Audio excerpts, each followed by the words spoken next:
Welcome to the first installment of Book of the Beast. And in this installment, we're going to be talking about the actual book itself and the data cards. Not talking about any rules or anything, we're just talking about the aesthetics of the book and the layout and stuff. So let's get started. I'll put the page here. So we got a nice little contents page, so we wouldn't be in trouble to find anything. And so there's a lot of really awesome pictures in this book. This one, Orks versus Tau.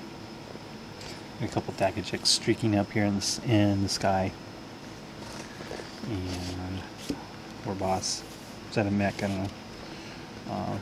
Going up against crisis suits and boys changing into fire warriors. So yeah, it's a really cool picture. Oh, of course, it's obviously a newer picture because it's got him working on in it. Barbarous hordes. And it's still got my favorite quote here from Uthen the Perverse Eldar Philosopher. The Orks are the pinnacle of creation. For them the great struggle is won. They have evolved a society which knows no stress or angst. Who are we to judge them, we Eldar who have failed, or the humans on the road to ruin in their own turn? And why? Because we sought answers for questions that an Ork wouldn't even bother to ask. We see a culture that is strong and despise it as crude. Still my favorite quote. So here we have, going over the Green Menace. So talking about the different orkoid species. And I'm going to talk about, oh, there's a map. It's all green. Which areas have high level orc infestation. That's kind of cool. Green skin culture. One on the orc gods. The nature of the beast. Love that one. Orc glyphs. There's no page on that. Into the tribes. Goths, of course. Evil suns, bad moons, snake bites, blood axes, death skulls, and free Buddhas. I've seen the free Buddhas as a separate clan entry before this, so that's kind of cool. Gathering the law. I'm going to start getting some specific grucks, or specific wars. Gruk. War bands of Gruk.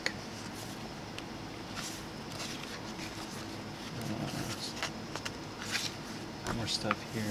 Gazgul. War for Armageddon. Green Tide.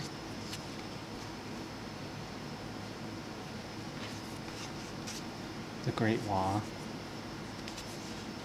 Gazgul. Another great picture. 2 Stompas. That's pretty cool. That's a pretty cool picture. Ork war bands. Now this is just the picture part of it. Got a bunch of bad moons. These are bad moons. Wow. There's a lot of bad moons. Some flash kits. Evil suns. That's actually a really cool picture. That's a really, really cool picture. And now we start getting into the forces of the Orks. War gear list.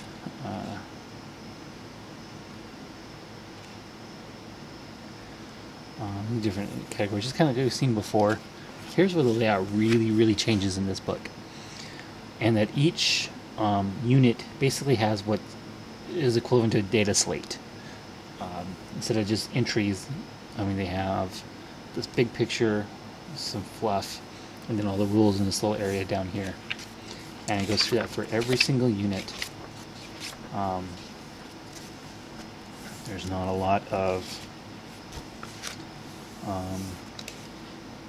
and then all the rules, unlike the other previous codexes, just kind of went over stats and some basic war gear, or any special war gear for that unit in this codex, in the individual entry like this. This is the entirety of the codex entry for each individual unit.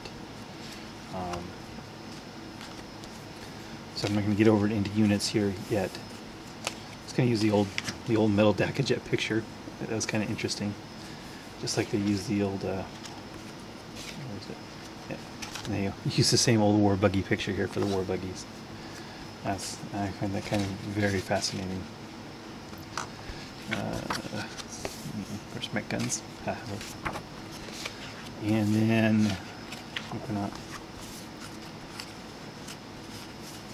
Yeah, so I'm really not a big fan of this layout because you literally have to go through this whole section in order to get to individual units and all their options and everything, and then you have to flip to the war gear section at the front to get the prices for the individual war gears for characters and stuff. So, of course, the Stompa is in here, as I said before. I thought it was more. It's only in armor 13. I thought it was armor. I thought it was more. Gazgul is basically unchanged, except you can take some runts and squigs if you want. But it's otherwise unchanged, except he's a Lord of War for some reason. So there's not a whole lot of main characters in here. I'll get back in. I'll get into the units later. Here's the Ork Warband formation, which requires a war boss, a mech, unit of knobs, 6 units of boys, and units of Gretchen, and it gives you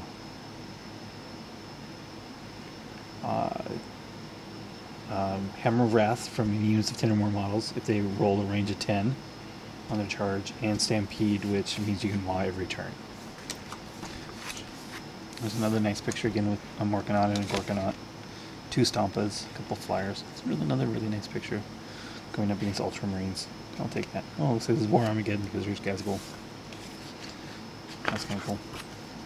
So this is the appendix, and here we have a lot more information. You have, this is where all the information is for the mob roll and warlord traits, and then all the individual weapon stats. So the prices are up in the very front section, and here's all the information about all these items here in the back.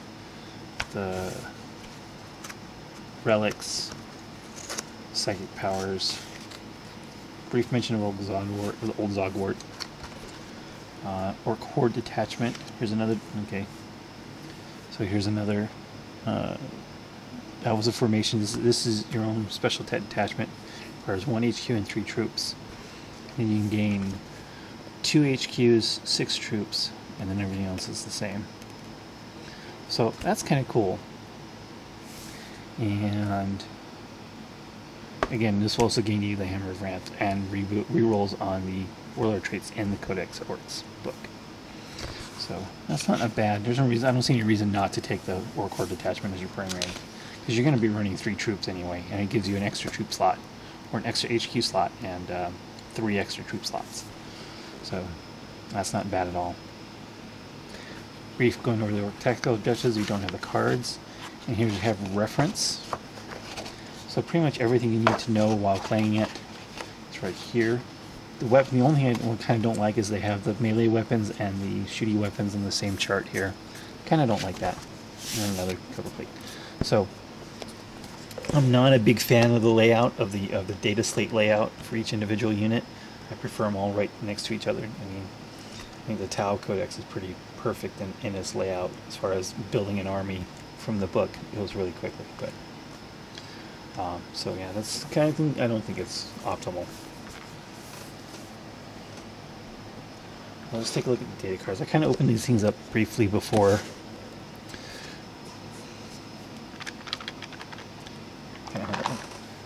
Kind of all fit in the box here. So when you got here in the top is the psychic power cards.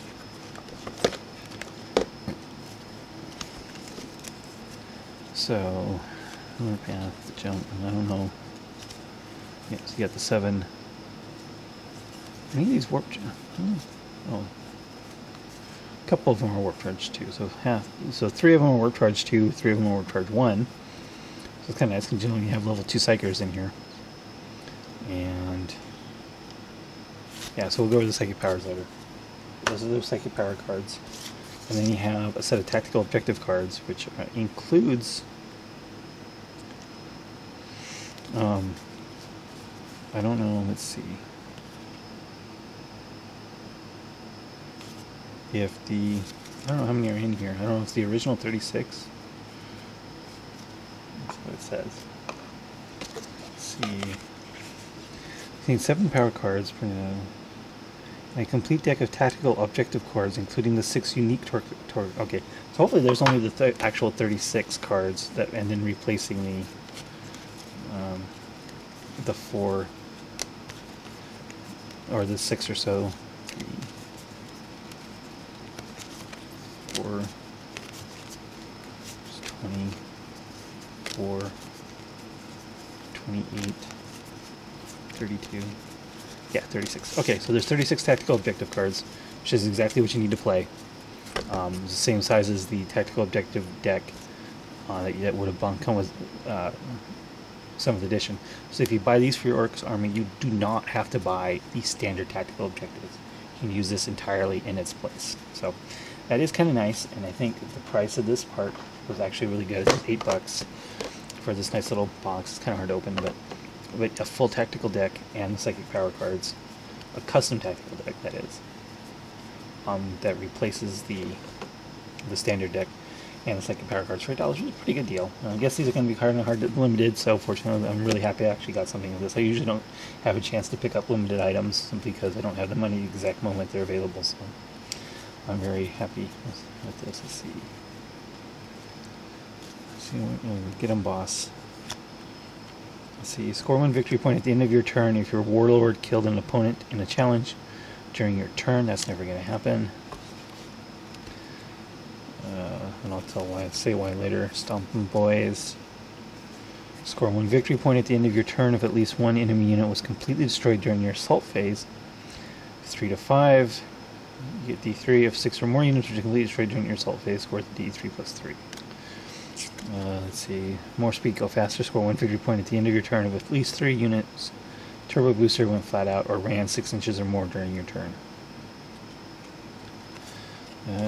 Grab the loot. Roll D6 when this tactical objective is generated. Score 1 victory point at the end of the turn if you control the objective marker whose numbers corresponds to the D6 result. Interesting.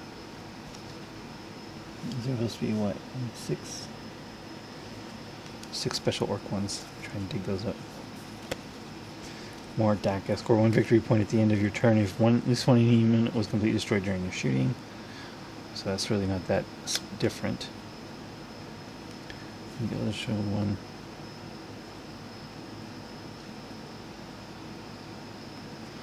And then score 1 victory point at the end of your turn if during that turn you successfully charged an enemy unit with an orc unit and the dice roll for this charge distance was 10 or more. If during the turn 3 or more orc units did this, score D3. But the orcs don't not need to move the full distance, but just roll that much. And then the rest of them are just going to be the same as the other tactical deck, just with the orc fluff.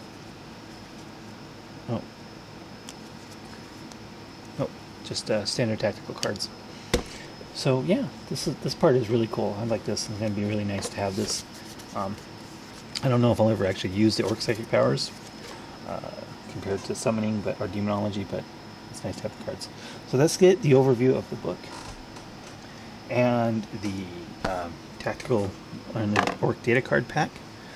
So thank you for watching this introductory video to the Book of the Beast.